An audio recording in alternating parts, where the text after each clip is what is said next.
محمد وبارك وسلم. الحمد لله رب العالمين والصلاة والسلام على سيد الأنبياء والمرسلين وعلى آله وأصحابه وأزواجه وذرياته ومن تبعهم بإحسان إلى يوم الدين. أعوذ بالله من الشيطان الرجيم. بسم الله الرحمن الرحيم. ما من مصيبة في الأرض ولا في أنفسكم إلا في كتاب من قبل أن نبرأها إن ذلك على الله يسير. وقال عليه الصلاة والسلام: لا عدوى ولا طيرة ولا هامة ولا سفر في الإسلام وفر من المجزوم كفرارك من الأسد أو كما قال عليه الصلاة والسلام.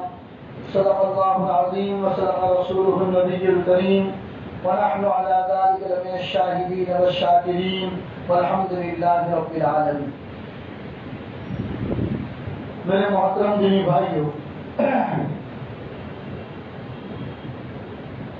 ہمارے اسلامی مہینے کا، اسلامی سال کا دوسرا مہینہ سفر المظفر شروع ہو چکا اور یہ ہماری اسلامی تاریخ کا 1441واں سال شروع ہو چکا، جس کا پہلا مہینہ محرم الحرام کا مہینہ تھا، جس میں اس کی رحمتیں اور اس کی برکتیں، کیونکہ محرم کا مہینہ جب سے اللہ نے اس کائنات کو بنایا ہے تب سے وہ قابل احترام مہینہ ہے،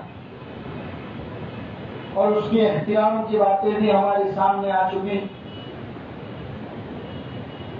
اور اس کا دوسرا مہینہ سفر المظفر کا مہینہ ہے. نبی اکرم صلی اللہ علیہ وسلم کے دنیا میں تشریف لانے سے پہلے زمانہ جاہلیت میں لوگ اس مہینے کو بڑا منحوس مہینہ سمجھتے. اتنا ہی نہیں، نبی اکرم صلی اللہ علیہ وسلم کی دنیا میں تشریف لانے کے بعد بھی خود مکہ المکرمہ میں اور آپ کے مدینہ تشریف لے جانے کے بعد مدینہ المنورہ میں بھی لوگ اس مہینے کو بڑا منحوس مہینہ سمجھتے تھے اور یہ کہتے تھے کہ جتنے خوشی کے کام ہیں وہ اس مہینے میں نہیں کرنے چاہیے. لین دین کے مسائل، شادی بیاہ کے مسائل اور جتنے بھی اس کے علاوہ خوشی کے کام ہیں وہ تمام کام سفر کے مہینے میں نہیں کرنے چاہیے. اس طرح کی باتیں لوگوں میں مشہور تھی.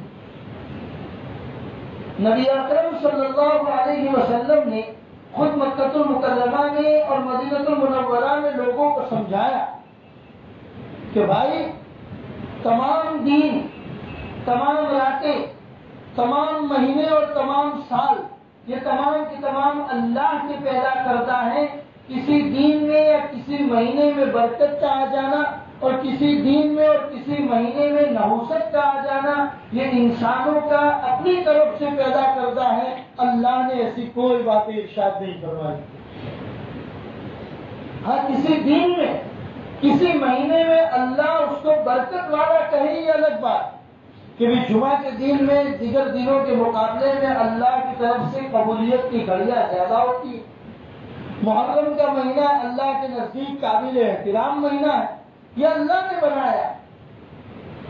اللہ نے کسی دین کو یا کسی مہینے کو نحوست والا کبھی بھی نہیں بتایا. اگر کوئی انسان کہتا ہے کہ اس دن میں یا اس مہینے میں نحوستیں ہیں تو یہ انسان کی اپنی طرف سے پیدا کرتا ہے، اللہ اور اس کے رسول نے بیان نہیں فرمایا. بلکہ سفر کے مہینے کو دیکھیں کہ آپ دیکھیں گے ادھر سفر المظفر کہا جاتا ہے.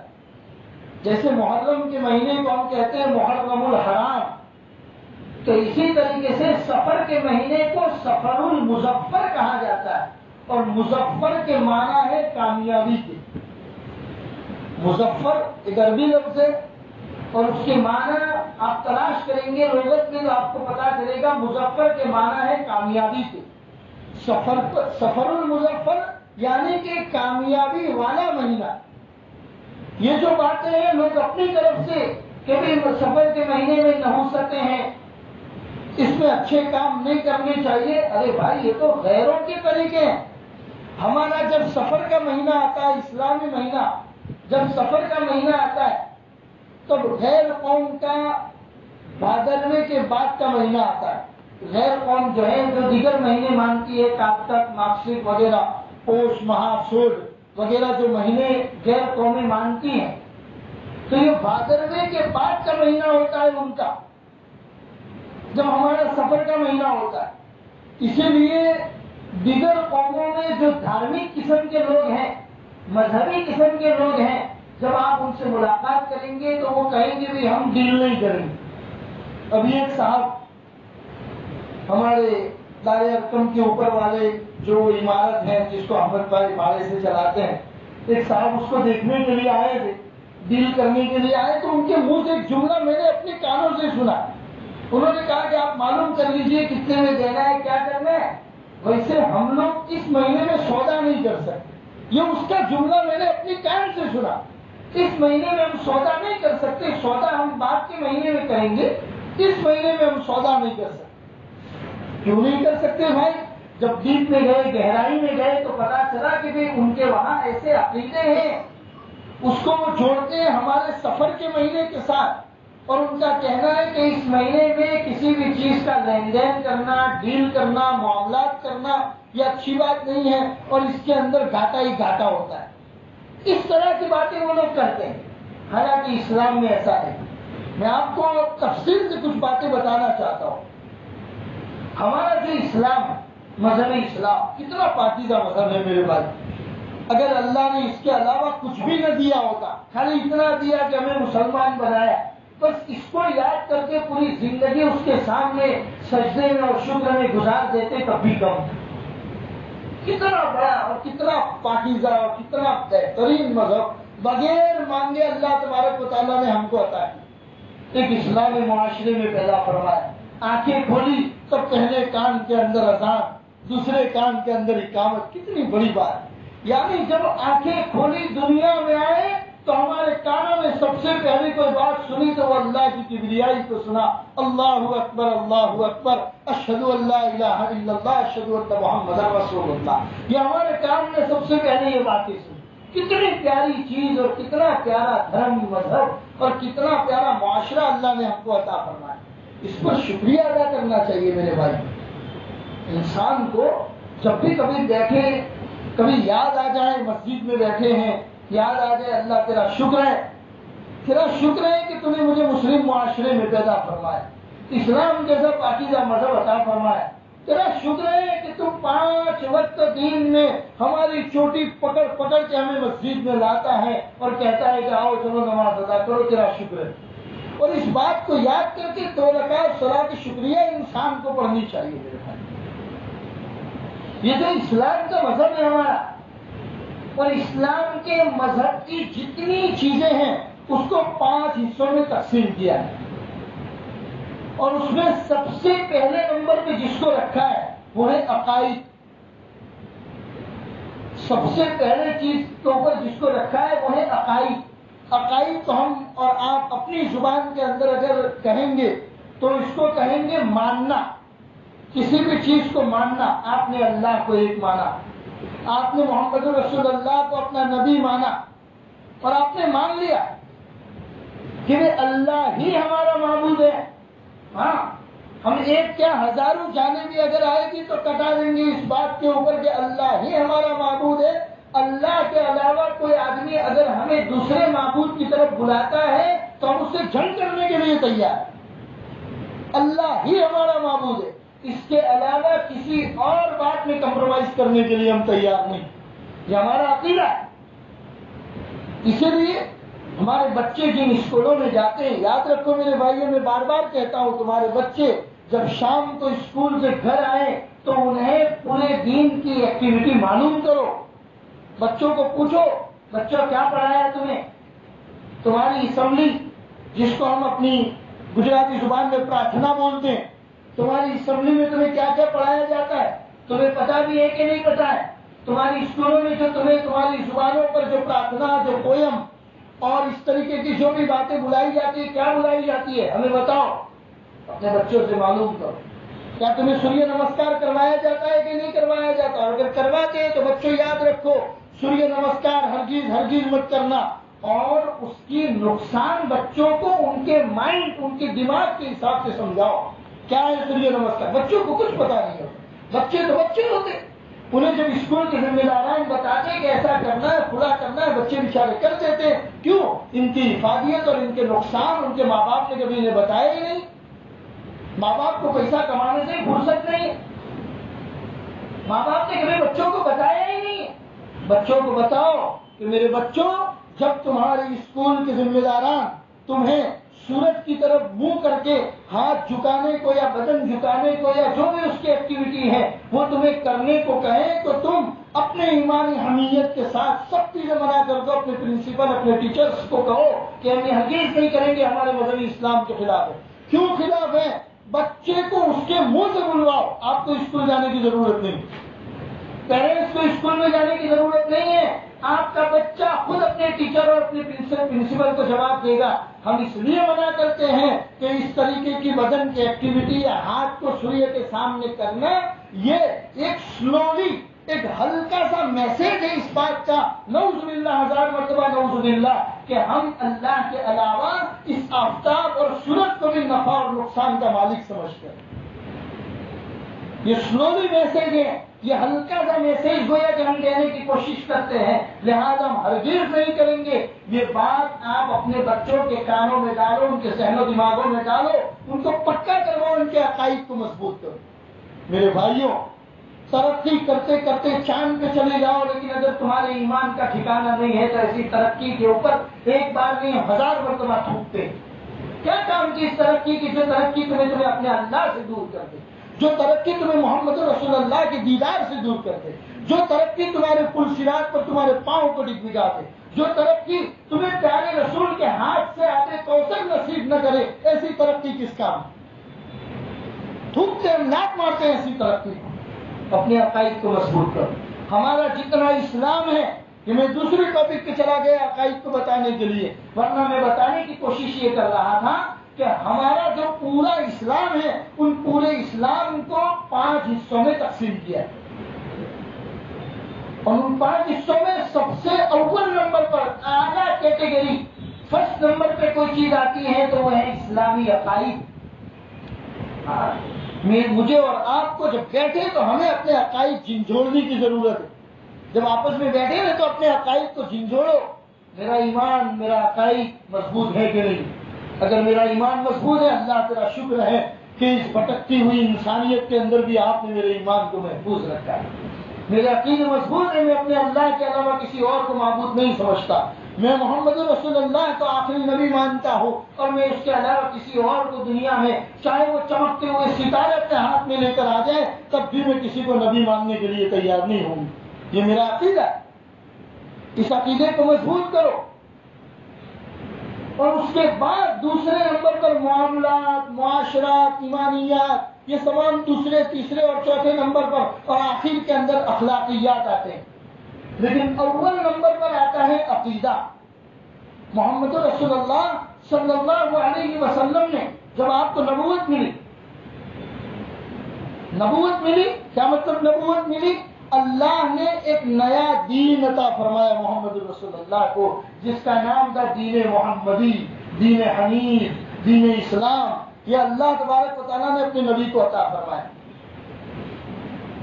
اب کشمکش کی دنیا تھی، دوسری طرف یہودی مذہب تھا، سامنے عیسائی مذہب تھا، اور خود مکہ کی ہندوانہ رسمیں تھی۔ لوگ کمپیئر کرتے تھے مذہب اسلام کو عیسائیت کے ساتھ، یہودیت کے ساتھ آپس میں کمپیئر کرتے تھے۔ ایسے ماحول میں اللہ نے محمد رسول اللہ کو نبوت عطا فرمائی۔ حضور نے دیکھا خود یہاں مکہ میں مشرکین مکہ کے پاس غلط رسومات ہیں۔ مدینہ میں جا کے آپ نے دیکھا کہ مدینہ کے خود مسلمانوں کے پاس غلط رسومات ہیں۔ کیوں؟ اس لیے کہ یہ برسوں سے یہودیوں کے ساتھ رہتے ہیں، اور یہودیوں کی رسمیں خود یہاں مدینہ کے مسلمانوں کے اندر بھی گھر کر گئی ہے، تو مجھے ان کے عقائد پر کام کرنے کی ضرورت ہے۔ اللہ کے رسول صلی اللہ علیہ وسلم نے ان کا مائنڈ واش کیا، ان کا دماغ صاف کیا، ان کے عقائد کو مضبوط کیا اور انہیں بتایا کہ جن عقائد کو لے کر تم چل رہے ہو یہ غلط ہے، ان کو چھوڑو، صحیح طریقہ اور صحیح عقیدہ ہم آپ کو بتا دیں۔ اور محمد رسول اللہ نے ان کو بتایا۔ ان عقائد میں سے کچھ عقائد اور کچھ رسومات کا میں آپ کے سامنے تذکرہ کرتا ہوں،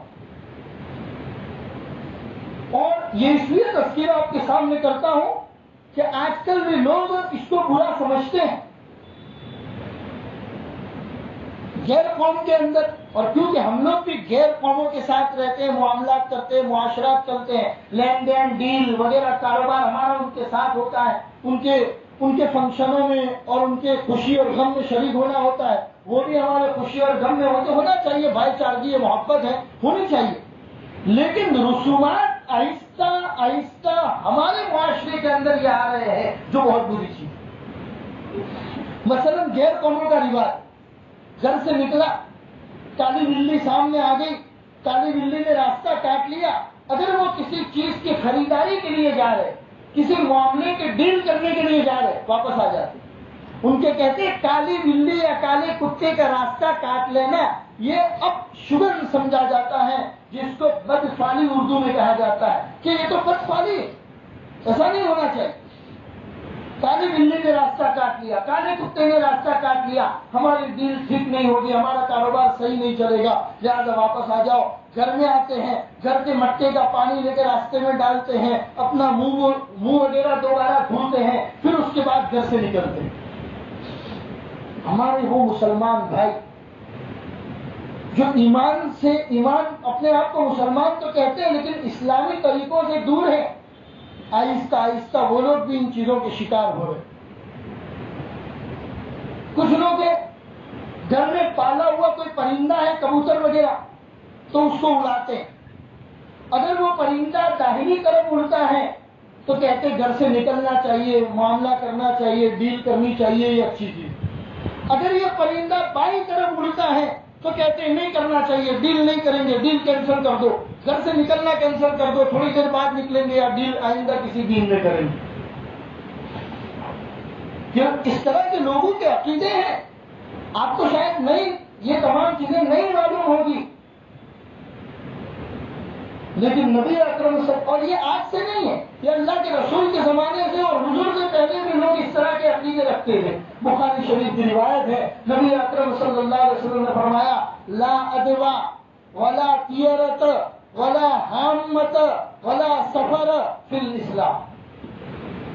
یہ برے عقیدے تھے لوگوں کے۔ اسی طریقے سے یہ سفر کا مہینہ، جس مہینے میں ابھی ہم لوگ چل رہے ہو، اسلام مسلمانوں کا اسلامی سال کا دوسرا مہینہ سفر کا مہینہ، اس کو بھی لوگ برا سمجھتے۔ اور کچھ لوگ تو یہ کہتے ہیں کہ نبی اکرم صلی اللہ علیہ وسلم سفر کے مہینے میں 13 دن بیمار رہے تھے۔ اللہ کے رسول سفر کے مہینے میں 13 دن بیمار رہے تھے، اللہ کے رسول کو بیماری لگ گئی تھی، لہذا یہ بڑا منحوس مہینہ ہے۔ اور مشہور کر رکھا ہے، اس رسم کا نام دیا انہوں نے 13 تیزی نام کی رسم مشہور کر رکھی ہے ان لوگوں نے۔ اگر آپ نہیں جانتے تو جان لو، تاکہ کچھ لوگ آ کے آپ کو بتائیں تو آپ کہہ سکو کہ بھائی 13 تیزی کی کوئی حقیقت نہیں۔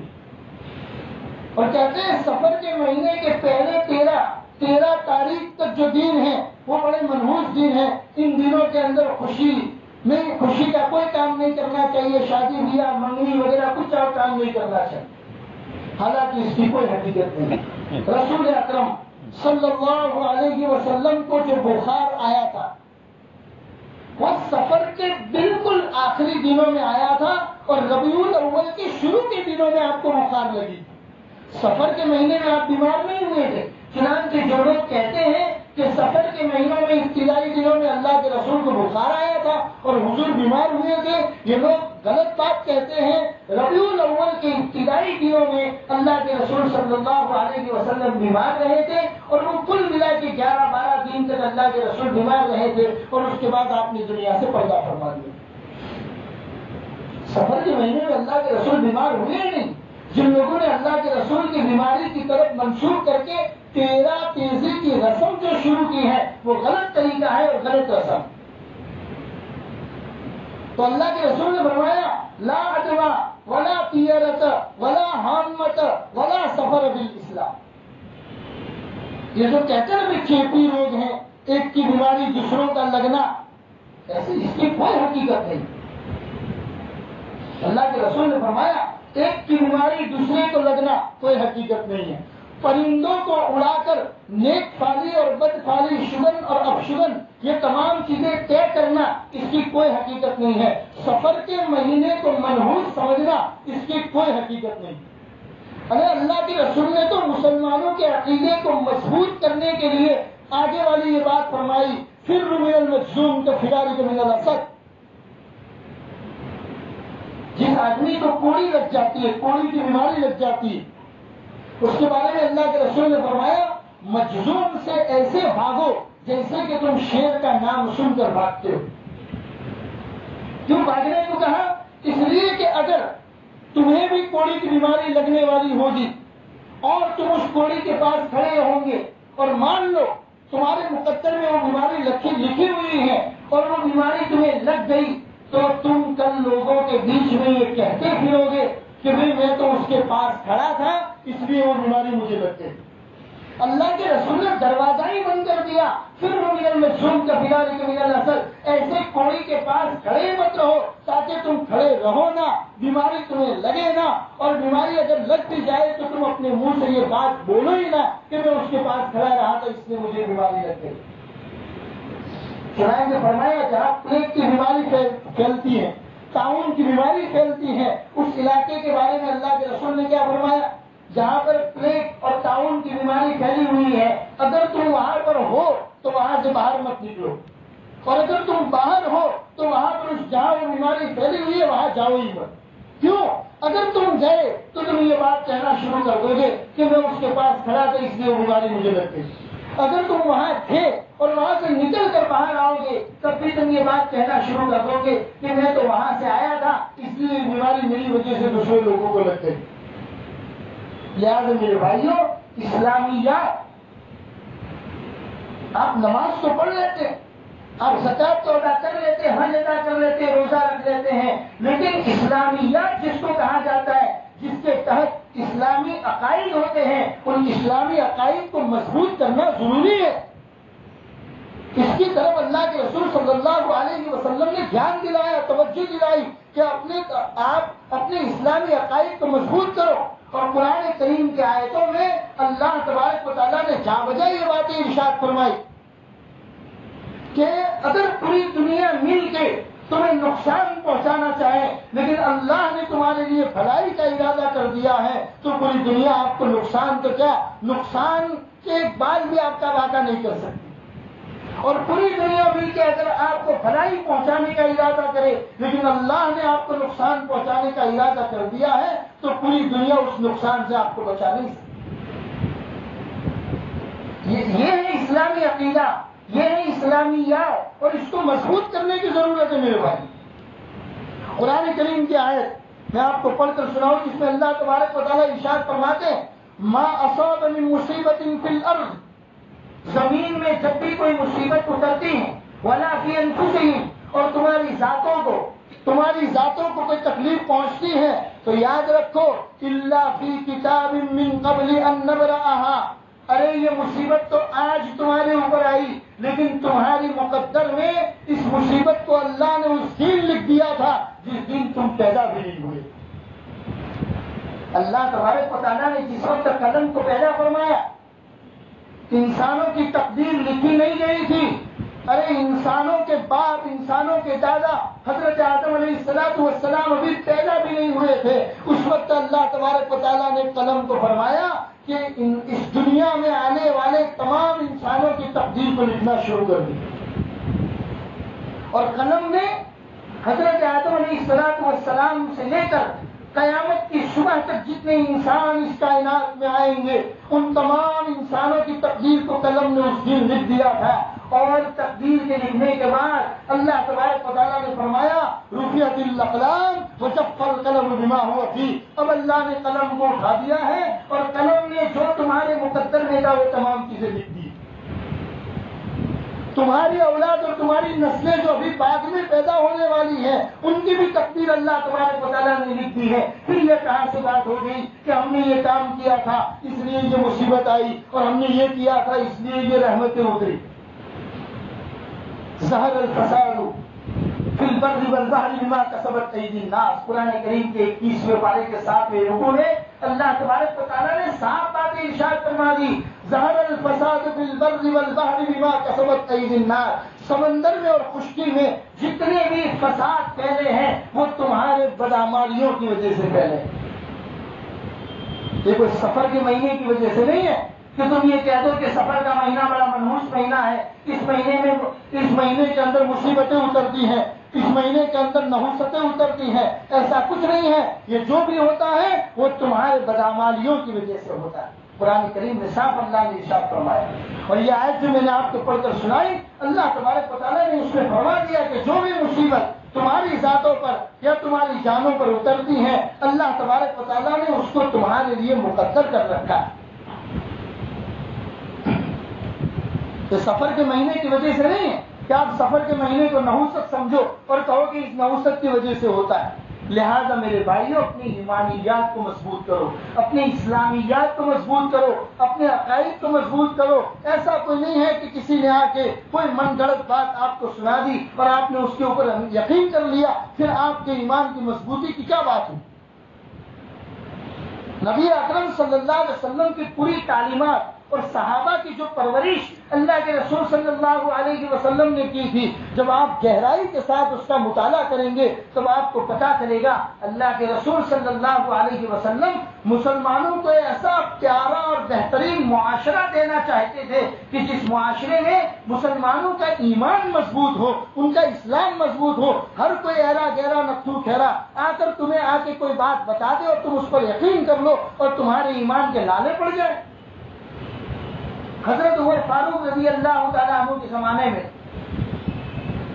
جب انہوں نے حضرت عمر بن العاص رضی اللہ تعالیٰ عنہ کو مصر کا گورنر بنا کر بھیجا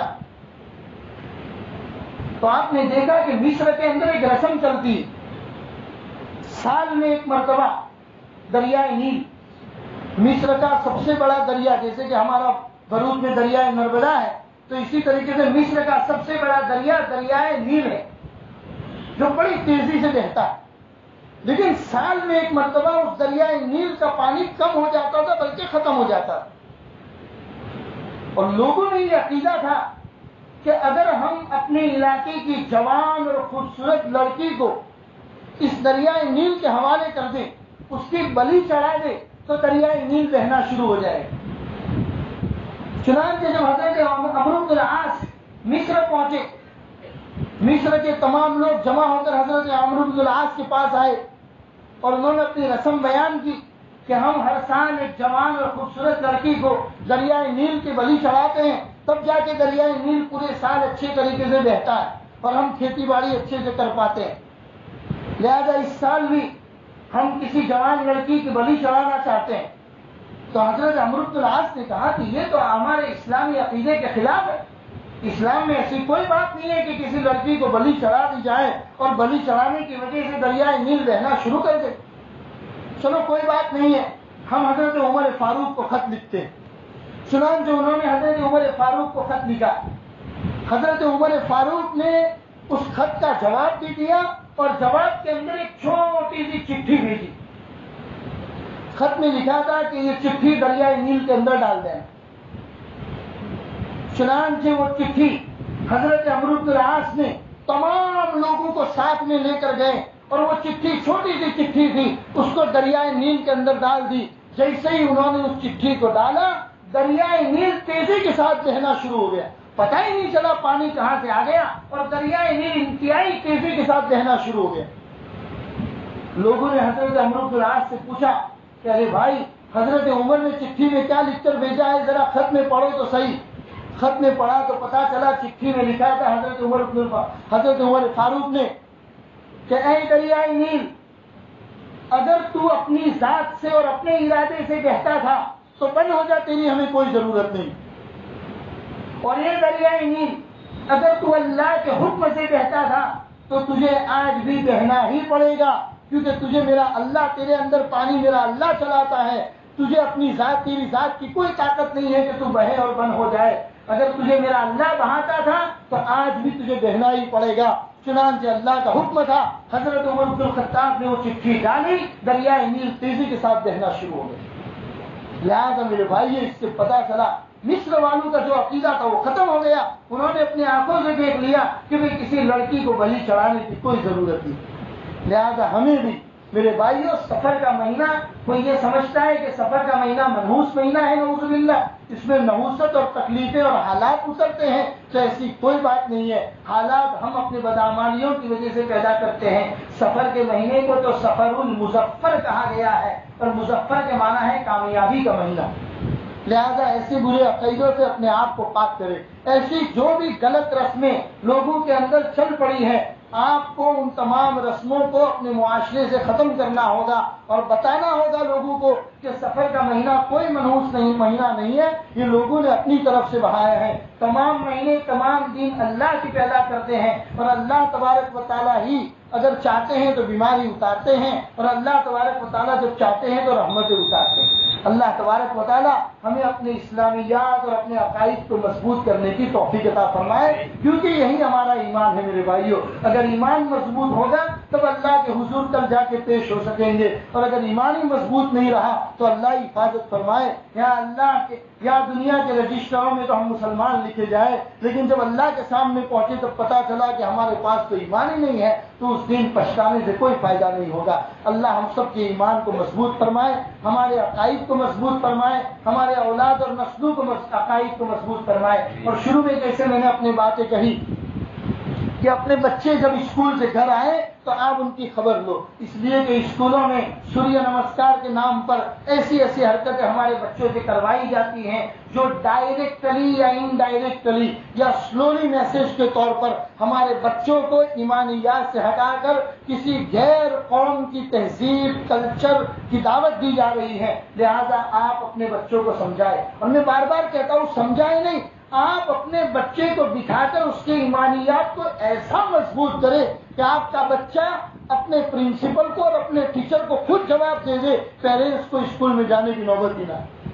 ہاں، اپنے بچوں کو سمجھاؤ کہ بیٹا یہ سوریہ نمسکار غلط ہے، اور کیوں غلط ہے، واٹ از یور ریزن، اس کا ریزن کیا ہے، وہ ریزن بھی آپ اپنے بچوں کو سمجھائیں بیٹھ کر. میرے بھائی، اللہ تبارک و تعالیٰ ہمیں عمل کی توفیق عطا فرمائے. گزشتہ جمعہ کو میں نے واٹر ویریفیکیشن کا اعلان بھی آپ لوگوں کے سامنے کیا تھا، اور مسلم قوم تو میں نے بتایا تھا بڑی سست قوم ہے، ہم سستی سے قوم لیتے ہیں یا پھر عین وقت پر جب موقع آتا ہے تب جاگتے ہیں. لہٰذا میرے بھائیوں، واٹر ویریفیکیشن کی تاریخ 15 اکتوبر یعنی اس مہینے، جاری مہینے کی 15 تاریخ تک ہے. 4 تاریخ آج ہو چکی ہیں، 11 دن باقی ہیں. سہولیات بھی بہت ہیں، کوئی لائن میں آپ کو جانے کی ضرورت نہیں ہے. واٹر ویریفیکیشن کا نام سے موبائل کے اوپر اس کا ایپ بھی موجود ہے، آپ سہولت کے ساتھ جا کر وہاں پر اپنا واٹر ویریفیکیشن کر سکتے ہیں. نام میں کوئی گڑبڑ ہے اور کوئی اسپیلنگ وغیرہ کے اندر کوئی کمی وغیرہ ہے تو آپ وہاں پر سدھار سکتے ہیں. سدھر ابھی جائے گا، سدھرنے کا میسج 15 دن کے بعد آپ کو آ جائے گا کہ آپ نے جو بھی چیزیں سدھاری ہیں اس کو گورنمنٹ نے ایکسپٹ کیا ہے کہ نہیں کیا ہے. وہ تمام چیزیں آپ کو 15 دن کے بعد میسج مل جائے گا. لیکن 15 اکتوبر سے پہلے آپ اس کام کے اندر جڑ جائیں، واٹر ویریفیکیشن کر دیں. گھر میں جتنے لوگوں کا آئیڈینٹی کارڈ موجود ہیں ان تمام لوگوں کا ویریفیکیشن کروا دیں. خاص طور پر میں اپنے نوجوان بھائیوں کو کہتا ہوں کہ اس کو خدمت خلق سمجھ کر اپنے گاؤں میں، اپنے سماج میں، اپنے محلے میں، اپنی سوسائٹیوں کے اندر عورتیں، بوڑھے، جوان، مرد جن کے پاس اس طرح کی سہولیات نہیں ہیں، آپ جا کے ان کو آسانی کے ساتھ یہ تمام کام کروا سکتے ہیں. مختلف جگہوں پر اس کے کیمپ لگائے جا رہے ہیں. جو نوجوان لوگ سوشل میڈیا کے اوپر ایکٹیو ہیں اور یہ تمام چیزیں جانتے ہیں، وہ لوگ بھی اپنے محلے کے اندر یا اپنے گاؤں میں، اپنی سوسائٹی کے کارنر پر ٹیبل ویبل لے کر بیٹھ جائے اور لوگوں کو اپنے موبائل کے ذریعے اس کو آسانی کے ساتھ کر دے. جیسے کہ اتوار کو 6 تاریخ کو انشاءاللہ کتوپور بازار کے اندر بھارت میڈیکل کے سامنے خوشبو کا کوئی نام ایڈریس دیا ہوا ہے، وہاں پر آپ جا کر اس کا کیمپ لگنے والا ہے. جو حضرات نہیں جانتے ہیں اپنا آئیڈینٹی کارڈ اور اس کے ساتھ اپنا آدھار کارڈ، یہ تمام دونوں چیزیں وہاں پر لے کر چلے جائیں. اور آئیڈینٹی کارڈ میں کوئی غلطی ہے تو آدھار کارڈ میں نام کے مطابق اس کو سدھارا جا سکتا ہے. ڈیٹ آف برتھ میں اگر کوئی غلطی ہے، اسپیلنگ میں کوئی غلطی ہے تو اس کو وہاں پر جا کر درست کیا جا سکتا ہے. لہٰذا میرے بھائی جاگو، غفلت کی نیند سونے کی ضرورت نہیں ہے. اب آپ کو جاگنے کی ضرورت ہے، بیدار ہونے کی ضرورت ہے. بیدار ہو کے بڑھ چڑھ کے اس میں حصہ لیں. اور 15 تاریخ سے پہلے تمام مسلمان جو 18 سال کے ہیں اور جن کا آئیڈینٹی کارڈ ہے وہ تمام اس کا ویریفیکیشن کروا دیں. اللہ تبارک و تعالی ہم اس پر عمل کی توفیق نصیب فرمائے. وصلی اللہ علی النبی الکریم وعلی آلہ وصحبہ اجمعین برحمتک یا ارحم الراحمین.